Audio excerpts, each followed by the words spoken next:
Olá, boa noite. Estamos começando mais uma palestra online de todos os domingos.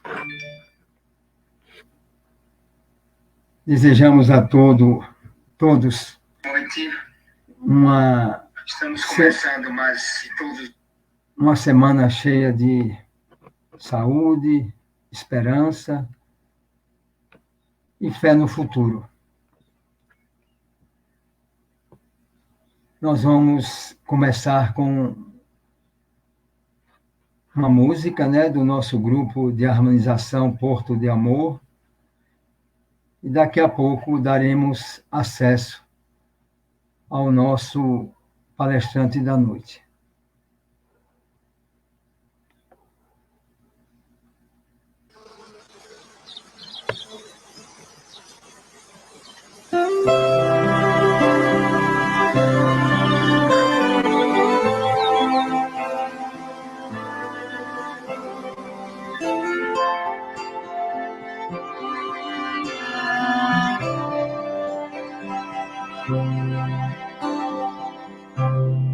Nada acontece sem a tua vontade, mas sei também nos deste nossa responsabilidade. E o que se semeia é o que se colherá.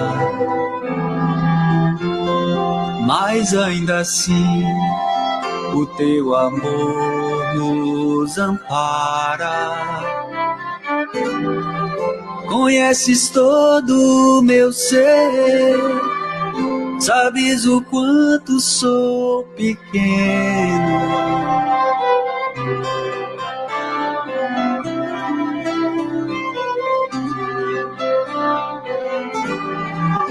Conheces todo o meu ser, tudo o que sou.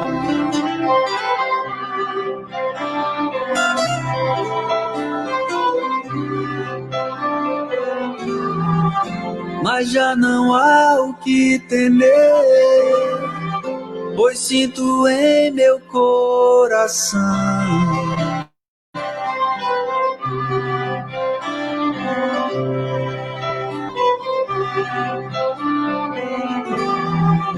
mesmo ao errar ou me perder, tu estarás na direção a me amparar.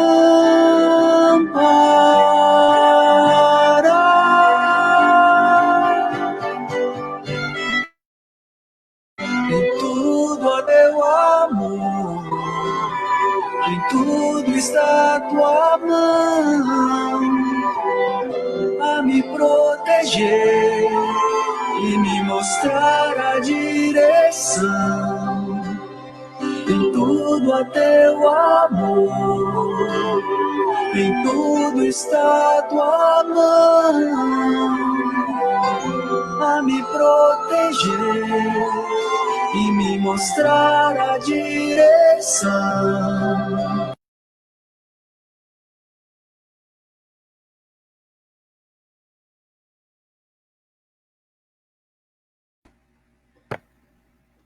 Como sempre, tem um probleminha no som, mas vamos seguindo as nossas programações.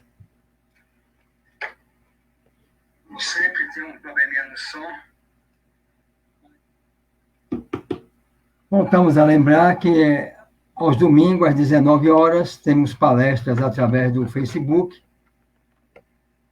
Às quintas-feiras, pelo Instagram, as lives, às 18h30. Lembrando também que a nossa livraria está em funcionamento todas as terças, das 10 às 11 horas, e que nosso atendimento fraterno continua funcionando todas as terças e quintas através do celular, cujos números estão em nossas redes sociais. Vamos receber o nosso palestrante da noite.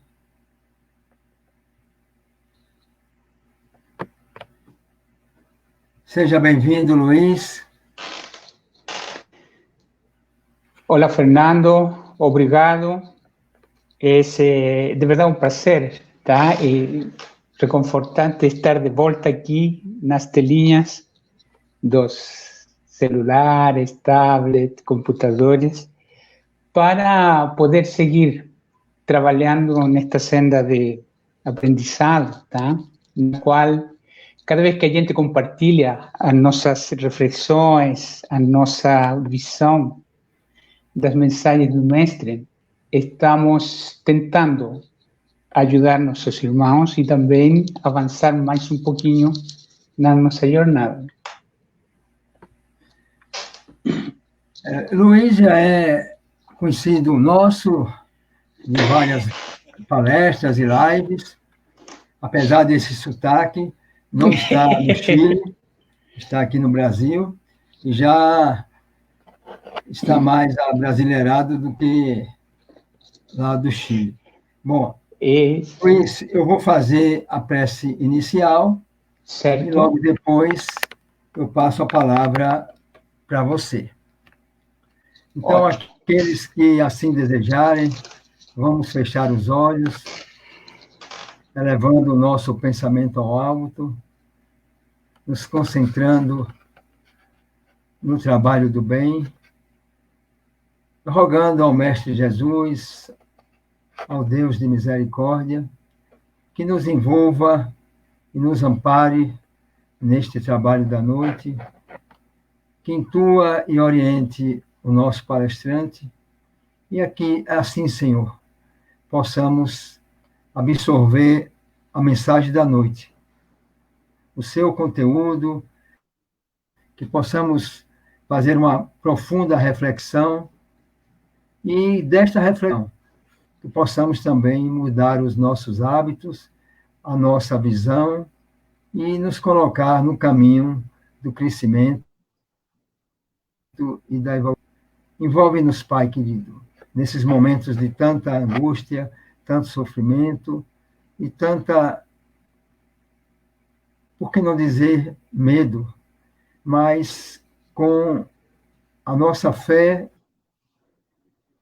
e a nossa, sabemos nós que vamos superar todas as dificuldades que ora se apresentam. Que assim seja. Que assim seja. A palestra da noite, o tema é o Peregrino de Emaús, com Luiz Bravo.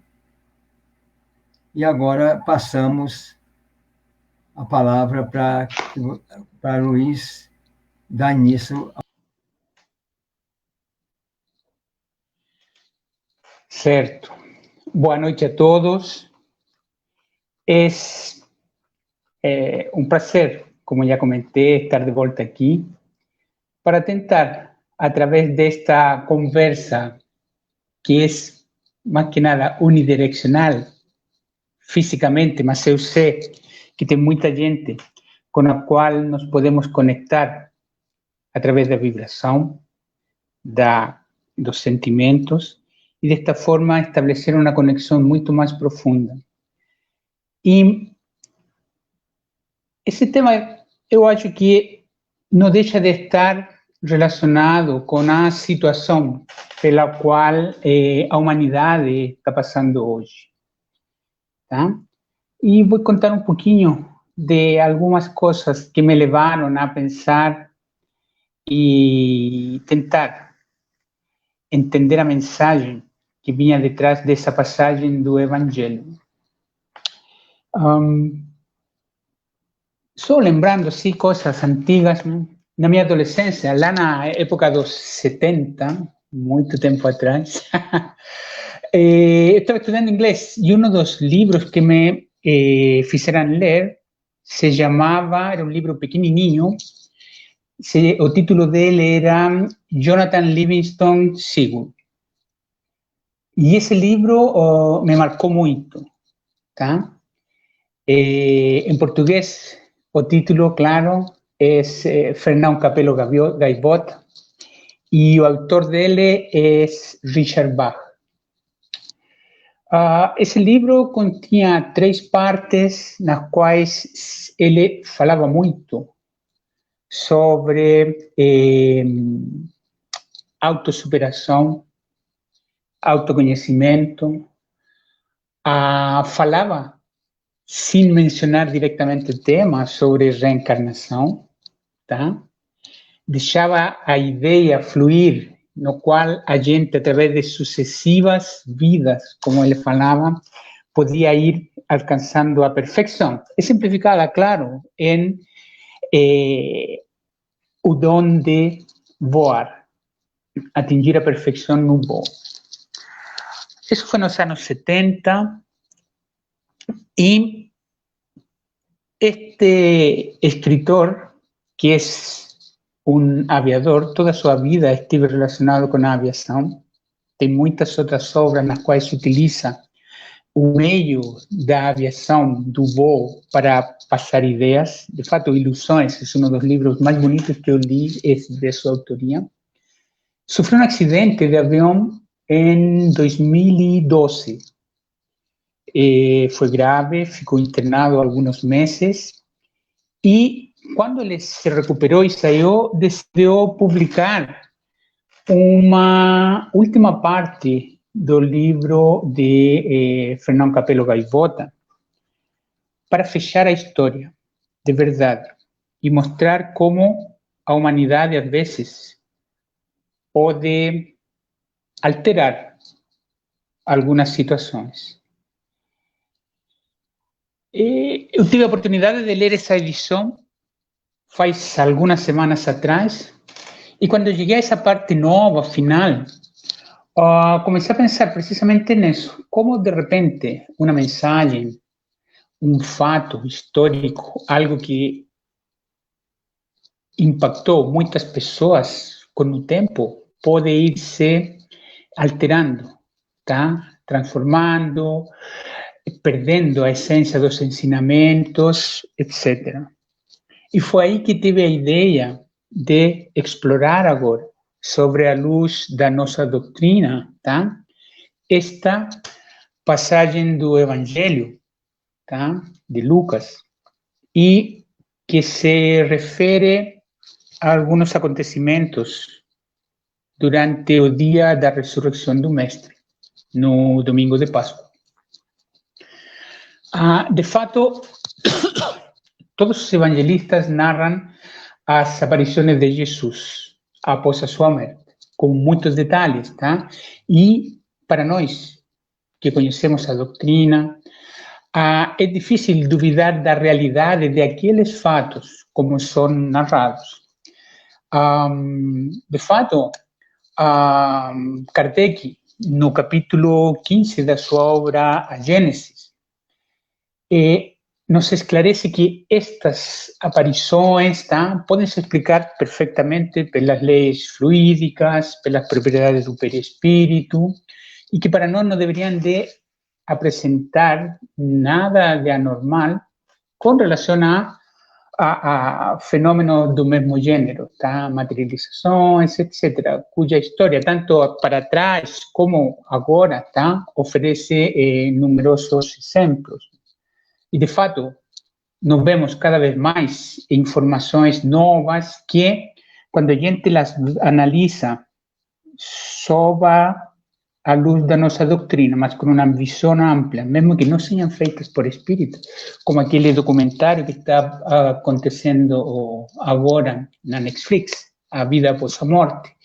Em geral, muito do que se fala lá não difere muito do que nós conhecemos e entendemos.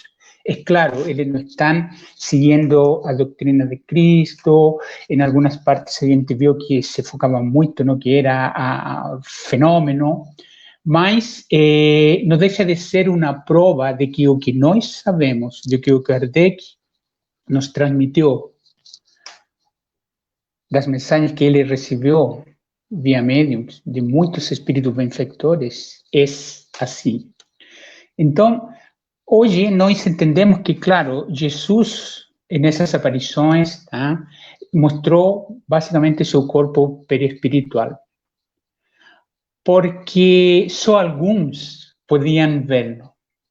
E nós entendemos que um espírito pode definir, de acordo com o estado de vibração e com o que ele quer fazer isso, com o que ele quer transmitir nesse momento, com quem pode se comunicar ou se apresentar até materializar. Se fosse sido com seu corpo biológico, humano, provavelmente todos os que transitavam por aí teriam visto ele, o que não foi. Tá? É claro que nessa época os discípulos dele, os apóstolos, os principais seguidores, chocados pela experiência passada um par de dias antes do seu calvário e a crucifixão, não perceberam isso dessa forma. E eles lo viam como ele sempre se manifestou para eles, esteve presente e parecia realmente um corpo ressuscitado. De todas essas aparições, tá? Há que se sobressai e está realmente contido no Evangelho de Lucas, no capítulo 24, nos versículos 13 ao 35. E ele relata um diálogo do mestre com dois de seus discípulos, não eram parte dos 12 apóstolos, mas eram seguidores dele, que estavam voltando para a aldeia de Emaús.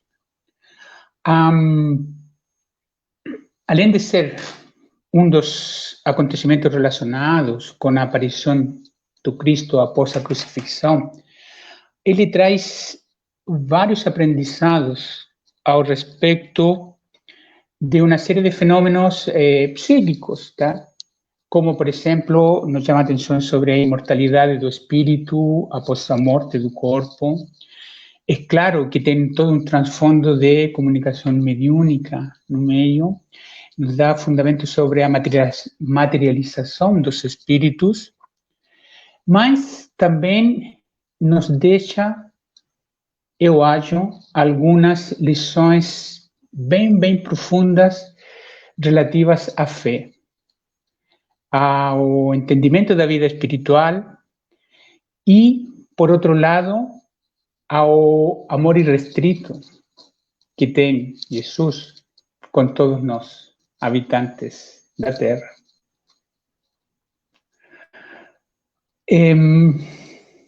Emmanuel, no capítulo 95, no livro que se intitula O Amigo Oculto, do livro Caminho, Verdade e Vida, nos diz que ainda hoje existem aprendizes ou discípulos que estamos na estrada de Emaús a cada dia. Que a gente lê o Evangelho, mas que de repente somos tomados por um espanto, por um medo, por algo diferente, porque não entendemos o sacrifício necessário para a eterna iluminação espiritual, como Cristo fez. E muitas vezes, tentando entender, tentando levar isso para nós, acabamos perdendo o verdadeiro sentido dos ensinamentos do Mestre, tentando ficar como ele fez. Tá? Mas sempre, nessas oportunidades, Emmanuel nos diz, aparece alguém, um desconhecido, que vai se situar ao nosso lado e que de alguma forma nos vai a prover o apoio necessário, através de consolo, através de palavras de estímulo, através de exemplos, etc. Então, tendo feito esse preâmbulo, que mais ou menos mostra o que a gente vai estar conversando e refletindo nos próximos minutos, eu queria ler realmente essa passagem do Evangelho. E Lucas nos diz, naquele mesmo dia, dois dos seguidores de Jesus estavam indo para um povoado chamado Emaús, que fica mais ou menos 60 estádios de Jerusalém. Eles estavam conversando a respeito de tudo o que tinha acontecido. Enquanto conversavam e discutiam, o próprio Jesus chegou perto e começou a caminhar com eles. Mas alguma coisa não deixou que eles o reconhecessem. Então, Jesus perguntou: o que é que vocês estão conversando agora pelo caminho? Eles pararam e, com um jeito triste, um deles, chamado Cleopas, disse: será que você é o único morador de Jerusalém que não sabe o que aconteceu lá nestes últimos dias? O que foi? Perguntou Jesus. E eles responderam: o que aconteceu com Jesus de Nazaré. Esse homem era profeta. E, para Deus e para todo o povo, ele era poderoso em atos e palavras. Os chefes dos sacerdotes e os nossos líderes o entregaram para ser condenado à morte e o crucificaram. E a nossa esperança era que fosse ele quem iria libertar o povo de Israel. Porém, já faz 3 dias que tudo isso aconteceu. Algumas mulheres do nosso grupo nos deixaram espantados, pois foram de madrugada ao túmulo e não encontraram o corpo dele. Voltaram, dizendo que viram anjos e que estes afirmaram que ele está vivo.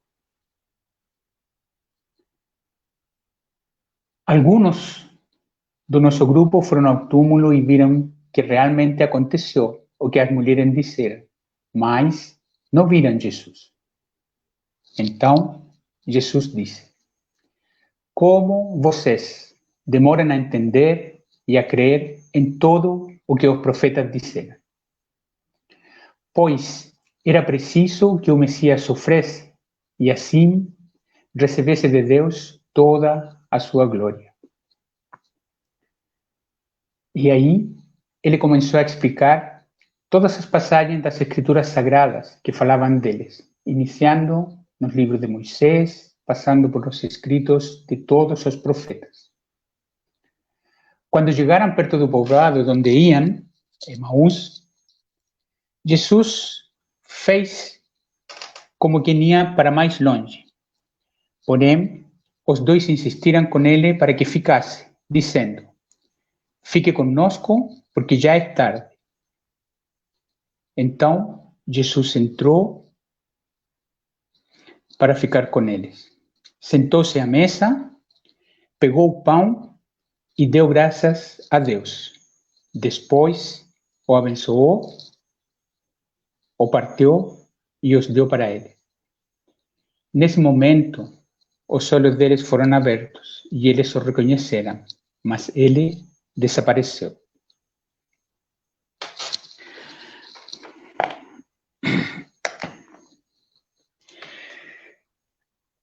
Esses acontecimentos nessa estrada, tá? Após a crucifixão do Mestre, são um atestado real da sobrevivência do Espírito. De fato, Jesus se apareceu a seus discípulos, a seus apóstolos, a seus seguidores, em 4 ocasiões diferentes, depois da crucifixão. E, em geral, os evangelistas chamam essas aparições como a ressurreição, tá? No domingo de Páscoa, ele apareceu primeiro para Maria Magdalena, Salomé e Maria. Mais tarde, ele apareceu para os discípulos que iam na estrada de Emaús.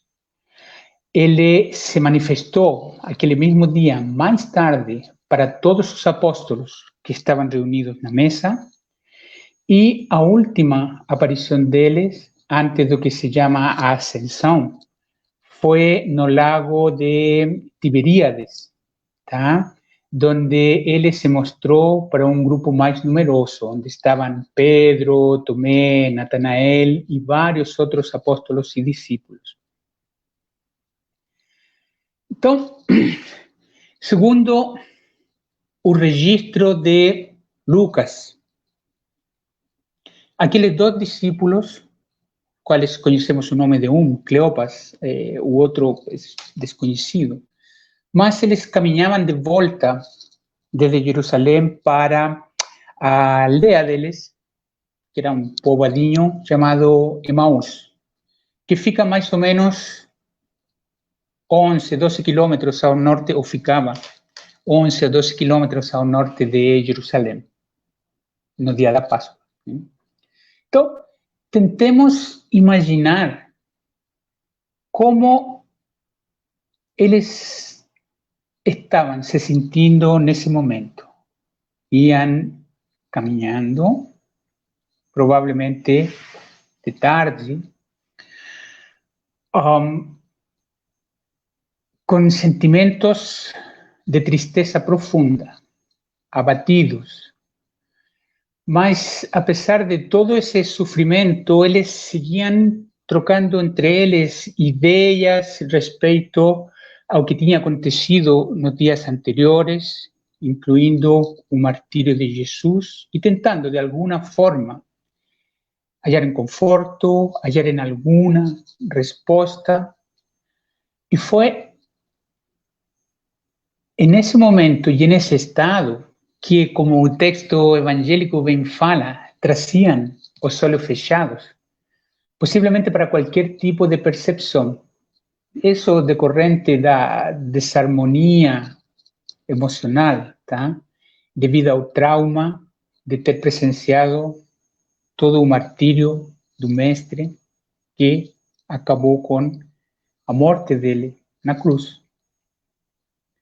Lembremos que, para eles, Jesus era o Salvador de Israel, quem os libertaria, tá? A todo o povo judaico da opressão e levaria o povo de Israel para a liberdade, mais próximo de Deus, saindo dessa opressão secular às que eles tinham sido submetidos.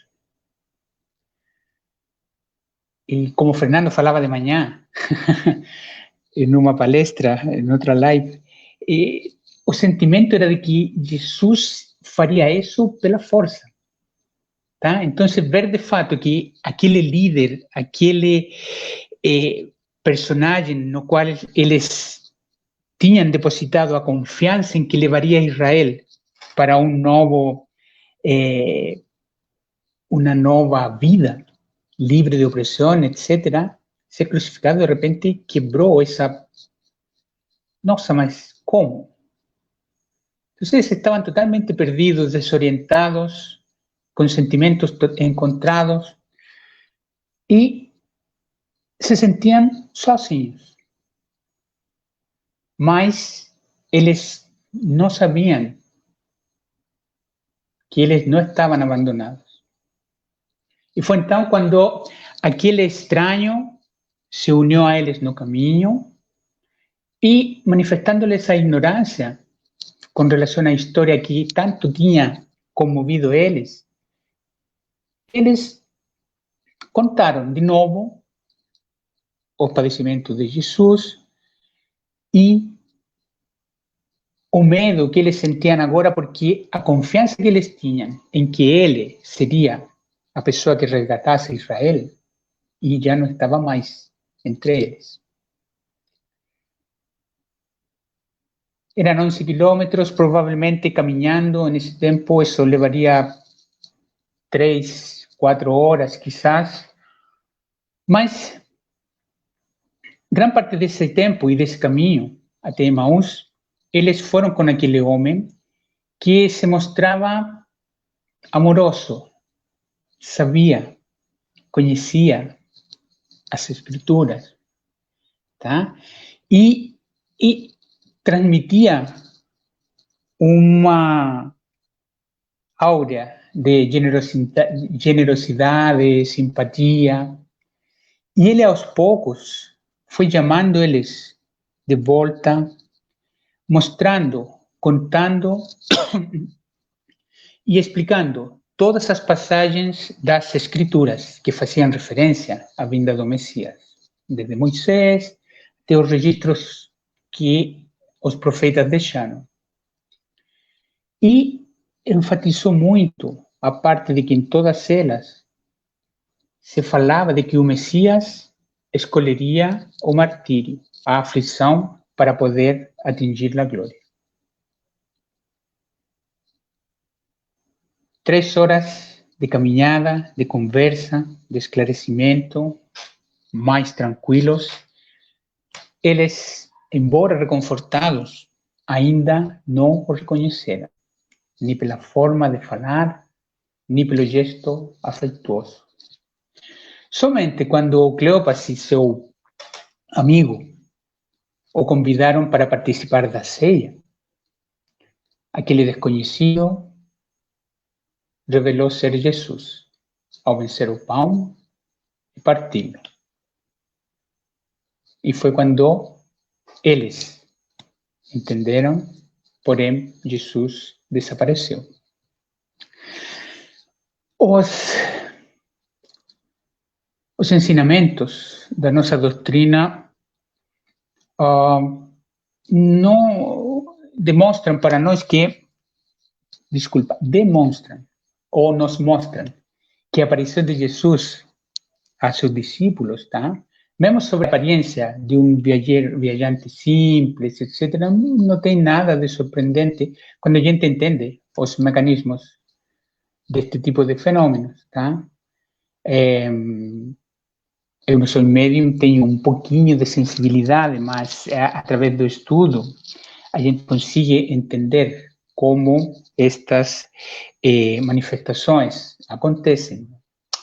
E, de fato, o Allan Kardec, no livro dos médiuns, tá? No capítulo 6, gasta bastantes itens, do 100 ao 106, tá? Elucidando exatamente este processo de materialização de espíritos, tá? Ele fala que os espíritos bem intencionados podem aparecer para consolar as pessoas de que se les guardam saudades, podem aparecer para dar assistência a essas pessoas, provar-lhes que existem, tá? E que estão perto delas, dar conselhos, etc.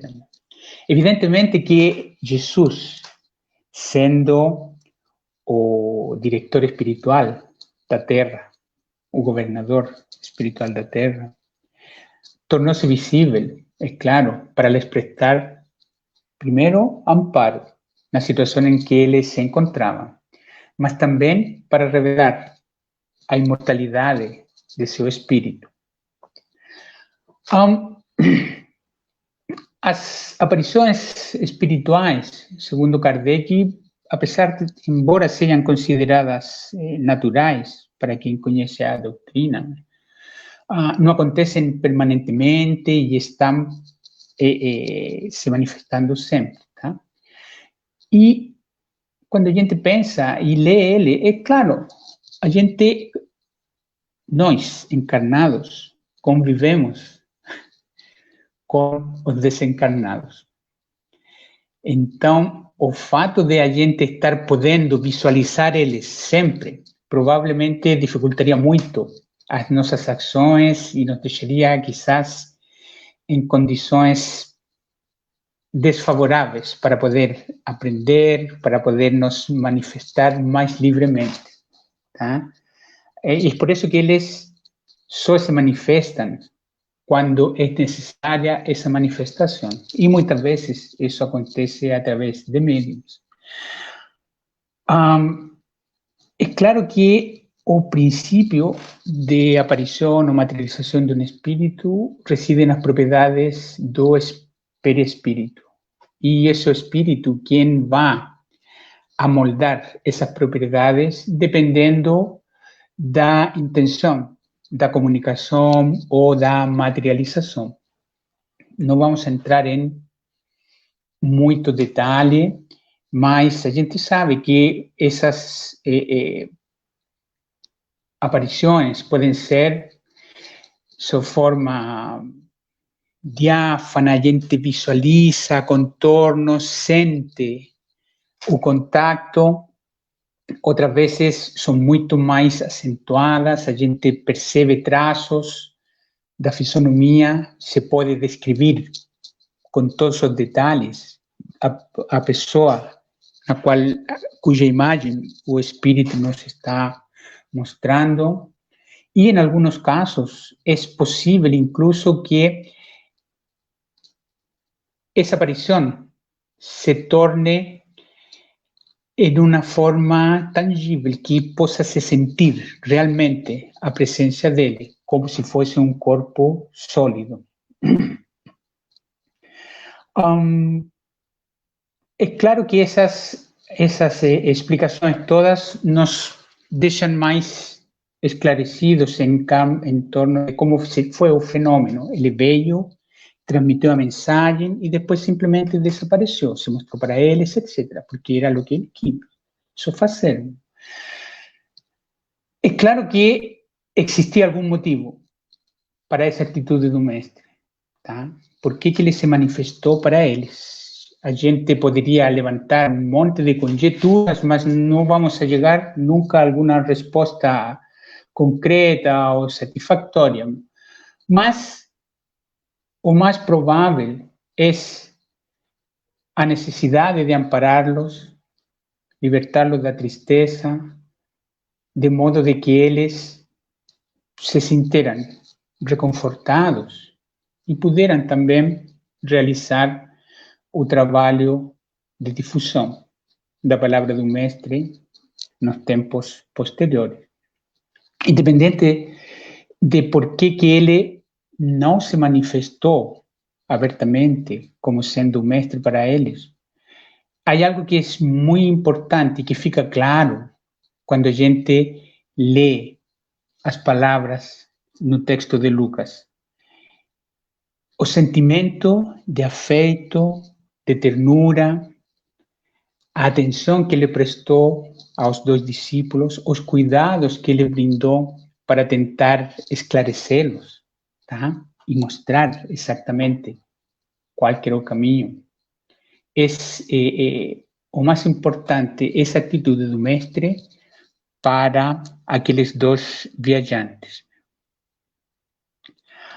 Emmanuel nos comenta sobre isso e ele fala: os discípulos ao caminho de Emaús estavam amargurados com os acontecimentos do Calvário, porém a alma deles estava sendo tomada pela dúvida do mestre, e isso los levava ao abatimento, à negação. Foi nesse momento quando um homem desconhecido os alcançou na estrada. Ele parecia um peregrino comum, tá?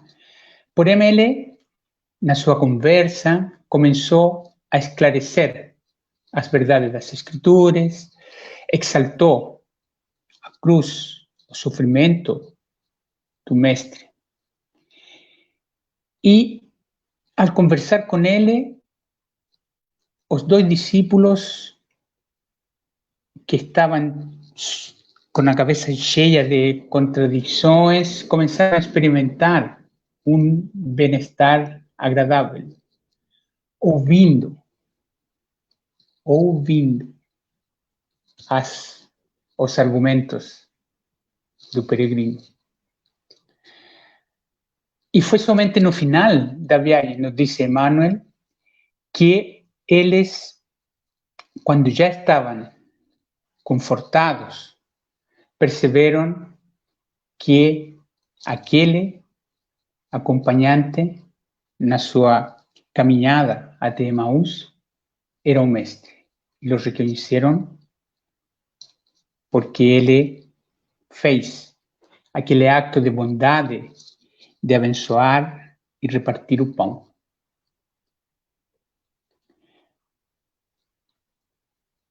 Emmanuel fala que ainda hoje existem esses aprendizes na estrada de Emaús e todos os dias estão transitando. De fato, estamos transitando por ela. Mesmo conhecendo o Evangelho, em algum momento nos espantamos quando percebemos a profundidade dos sacrifícios que são necessários para aquela iluminação espiritual que o Mestre tem, ok? Mas, mesmo assim, quando a gente duvida, quando a gente está com medo, quando a gente não entende o porquê das situações com as quais nos defrontamos, como acontece hoje, não é um medo, mas é uma incerteza. É difícil entender o que vai acontecer. O que nos mantém firmes é a nossa fé. E muitas vezes, quando estamos nessa situação, aparece alguém, um desconhecido. E Emmanuel nos fala que aquele desconhecido vai caminhar do lado dos que vacilam, fogem, se desviam. Muitas vezes terá a forma de um viandante incompreendido, fala ele, ou de um companheiro inesperado, de um velho generoso ou de uma criança tímida. Sua voz sempre vai ser diferente dos outros, e os esclarecimentos mais firmes, e seus apelos mais doces. Nós somos espíritos imperfeitos, todos nós.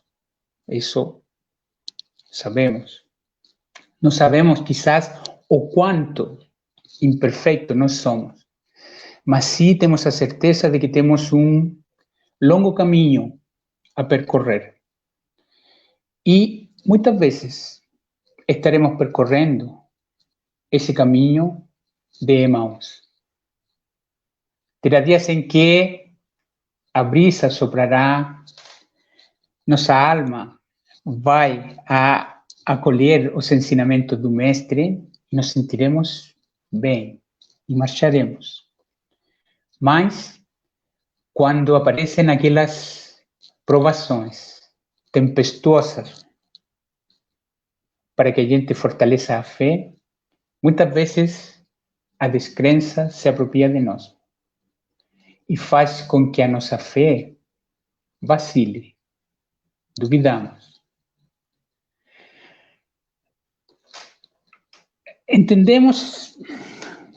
Quando entendemos que somos imperfeitos, que essa inconstância na nossa fé é algo que devemos trabalhar. E essa inconstância normalmente aparece quando a gente fica abatido ou tem alguma coisa que perturba a nossa consciência. E por isso é importante a gente sempre ter um objetivo. E para nós, esse objetivo é alcançar o domínio sobre nós mesmos, tá? Nessa senda de evolução, tentando manter nosso coração tranquilo, imperturbável, resguardando-nos da fé, que é a que guia os nossos passos. Temos que lembrar sempre, tá? Que quando a gente se perturba, a gente sai da nossa sintonia com nosso anjo da guarda, com nossos espíritos benfeitores, independente do motivo pelo qual faça, a gente acaba se rendendo à invigilância, a gente deixa de estar alerta, deixa de estar percebendo qual é o nosso objetivo. E muitas vezes, ao ficar com medo, nos apavorarmos, acabamos caindo no domínio das sombras, no domínio do mal. Nos afastamos do caminho do bem. É importante, então, que nos mantenhamos firmes, serenos, focados em qualquer dificuldade. Que não nos deixemos abater das lutas cotidianas e tendo sempre como escudo a fé e a paz. Somos, na verdade, todos caminhantes nessa estrada simbólica de Emaús. Estamos aprendendo. E devemos aprender, e sabemos que se seguimos esse caminho, aprenderemos a compreender o significado dessas provas, das lutas, das dores, que quando a gente consegue entendê-las e vivenciá-las, acabam nos levando a uma ascensão na nossa escala evolutiva. Mesmo que seja um degrau mínimo, mas se a gente consegue se focar, manter-se sereno nessas situações, não duvidar, e olha, eu falo, é difícil, tá? A gente consegue progredir. É possível que isso tenha acontecido por muito tempo, durante os anos que se passaram desde que o mestre nos visitou? Eu acho que sim. Muitas vezes a gente, ou em geral, se confessa ter fé, mas em algum momento vem aquele desânimo por não conseguir de imediato as vantagens, os caprichos ou as necessidades que aspiramos. E assim acabamos nos empossando de medo, nos atemorizamos frente aos esforços que o mestre nos pede para a gente progredir no caminho da iluminação espiritual.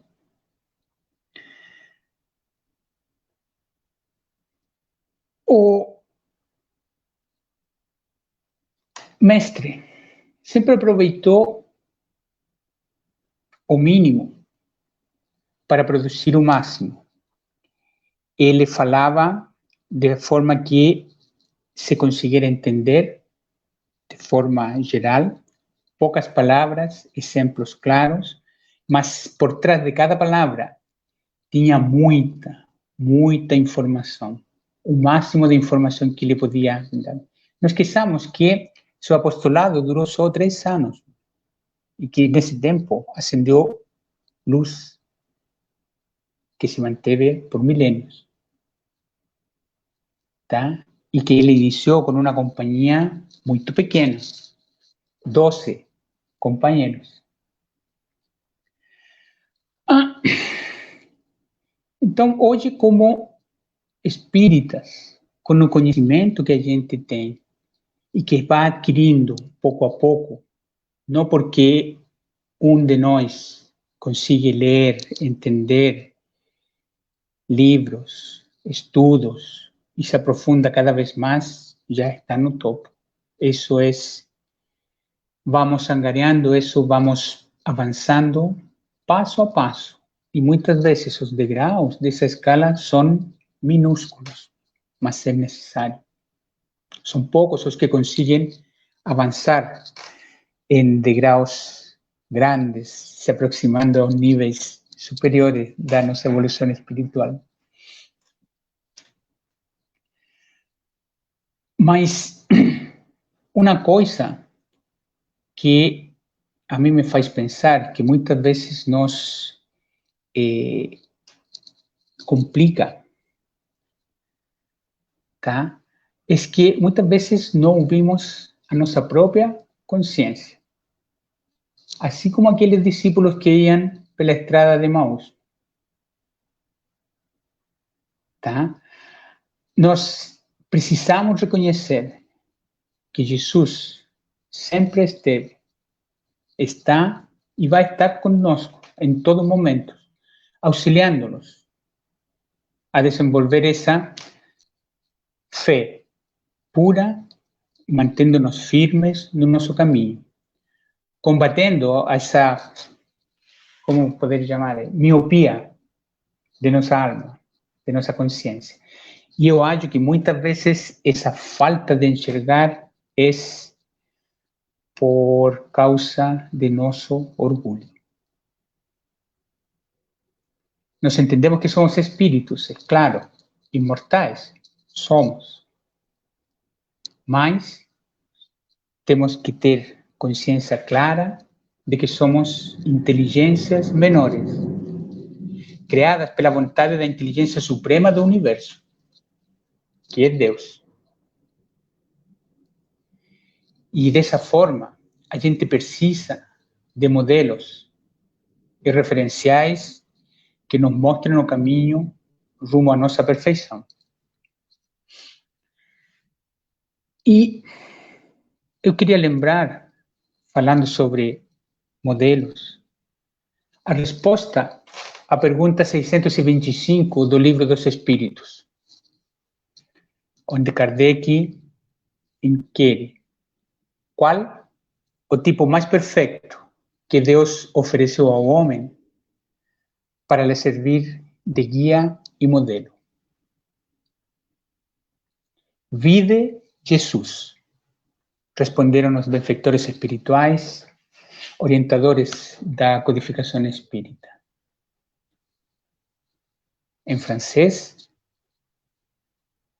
Kardec escreveu: Voyez Jesus. Voyez. Vejam. Ver é um verbo, mas que indica ação, indica movimento, indica iniciativa, entendimento. Se consideráramos que a resposta fosse somente Jesus, não seria tão clara como quanto veja Jesus, entenda Jesus. Ver significa reconhecer, perceber, dar sentido e significado ao que a gente está vendo, enxergando. Enxergar é algo biológico. Tem a luz que incide sobre um corpo, a retina percebe essa luz, os nervos nossos levam essa informação até o nosso cérebro, e no cérebro se forma a imagem. Isso é enxergar. Todo mundo enxerga. Porém, só quem pode dar um sentido individual, próprio, profundo, ao que está enxergando, consegue conferir-lhe a essa visão um valor próprio, que é só dele. É por isso que para ver a Jesus, devemos praticar primeiro a humildade, para entender que somos imperfeitos. E, de fato, ele nos lembrou isso. Lembram quando falam das bem-aventuranças? No Sermão do Monte, ele falou: bem-aventurados os humildes, porque deles será o reino dos céus. E a humildade é uma condição básica para nós assumir a nossa ignorância. E dessa forma, abrir nosso coração para aprender. É importante ser humildes, porque entendemos que somos imperfeitos e que a nossa jornada de aprendizado é longa, pela nossa frente. Só dessa forma a gente pode ter fé, a coragem de seguir o Cristo, fazendo o nosso melhor a cada dia, para pôr em prática os seus ensinamentos. Isso é ver. Nós temos a imagem dele, nós temos os ensinamentos, as ações, nós precisamos entender, nós, cada um de nós, levar para dentro de si a mensagem dele e dessa forma tentar pôr em prática os ensinamentos dele. Só assim podemos iniciar a essa jornada para nos aproximar dele, seguindo seus ensinamentos, que são muitas vezes simples.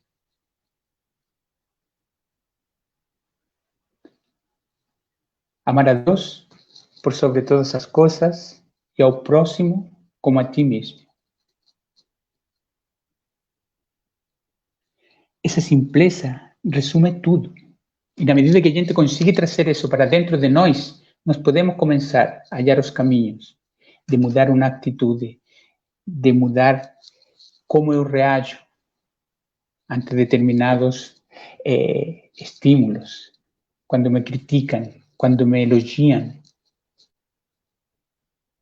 Por isso que a jornada do autoconhecimento é importante, porque nos permite ver o que estamos enxergando, ver Jesus, não tê-lo como uma imagem de referência. Quando vemos, entendemos, e quando entendemos, sentimos, e quando sentimos, queremos estar mais próximos dele. Esse é o caminho. Então, quando os benfeitores espirituais falavam para Kardec, veja Jesus, eles nos queriam mostrar que devemos reconhecer nele não só a grandeza como representante divino, como espírito superior, como governador planetário, mas segui-lo ao nos identificar com ele e permitir que a nossa vida caminhe na direção da vivência real e profunda dos ensinamentos. Ele morreu na cruz. Nós nem sequer estamos perto de querer almejar esse sacrifício. O que nós precisamos é seguir os seus ensinamentos da melhor forma que nos seja possível. E dessa forma, a humanidade inteira vai crescer. A mensagem dele era isso: amor, amor irrestrito ao próximo, independente se é amigo ou inimigo, se gosta ou não gosta de mim. Respeito. Somos todos irmãos. Então, esse é o caminho para nós seguir os ensinamentos do Cristo e desta forma trabalhar durante nossa breve estadia aqui na Terra, durante esta encarnação, para construir o verdadeiro homem de bem. No livro Crer e Crer, psicografado por Pedro Camargo, o Espírito Vinícius nos diz que o cristianismo é uma doutrina que precisa ser aprendida e sentida. Aquele que não sente em si mesmo a influência da moral do Cristo desconhece o que ela é, embora tenha perfeito conhecimento teórico de todos os seus preceitos e postulados. Enxergar e ver. Essa é a diferença. Na fé em Jesus Cristo, não há confusão. Sua doutrina é integral. E se podemos conhecê-la seguindo as pegadas do Senhor, é que na sua personificação, Jesus é um mestre cuja escola é ele mesmo. O cristianismo, a mensagem do Cristo, não se reduz a teorias. É luz, é verdade, é vida. Espero que estes minutos nos quais eu compartilhei com vocês a minha visão sobre esta passagem do Evangelho nos traga novas forças, novos caminhos, de maneira de que na nossa jornada diária de aprendizado nos sintamos mais reconfortados, de maneira de manter sempre forte a nossa fé, baseada nos ensinamentos de nosso Mestre. Obrigado.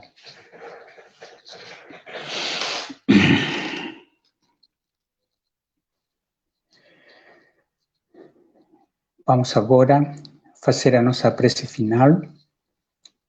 Para aqueles que se sentem assim confortados, podem fechar seus olhos, elevando nosso pensamento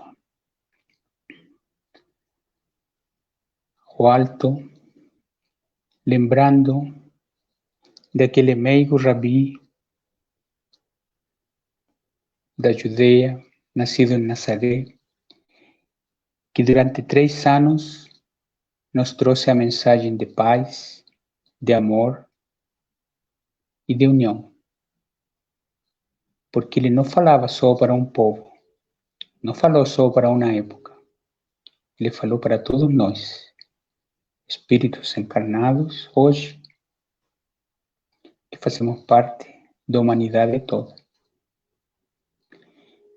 E nesse caminho, nessa senda, é que a gente se precisa empenhar em fazer o nosso melhor, cada dia, para levar os seus ensinamentos à prática. E dessa forma, conseguir, pouco a pouco, melhorar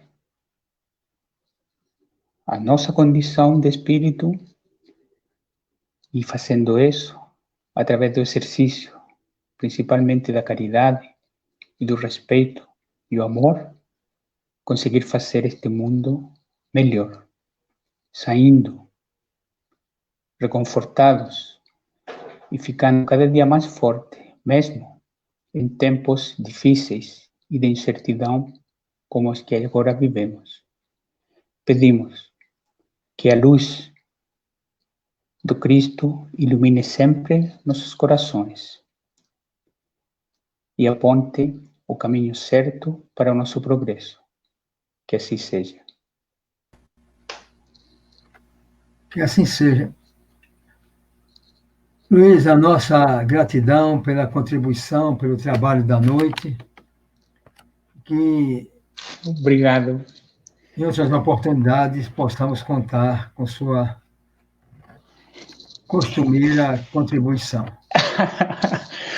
Já sabe, Fernando, eu sou só uma peça dentro desse jogo que é movendo todos nós à frente, para que dessa forma, ajudando-nos e amando uns aos outros, consigamos crescer todos juntos. Uma boa noite a todos, uma excelente semana de trabalho e que continuemos com fé, com esperança em dias melhores. Obrigado, boa noite a todos. Boa noite.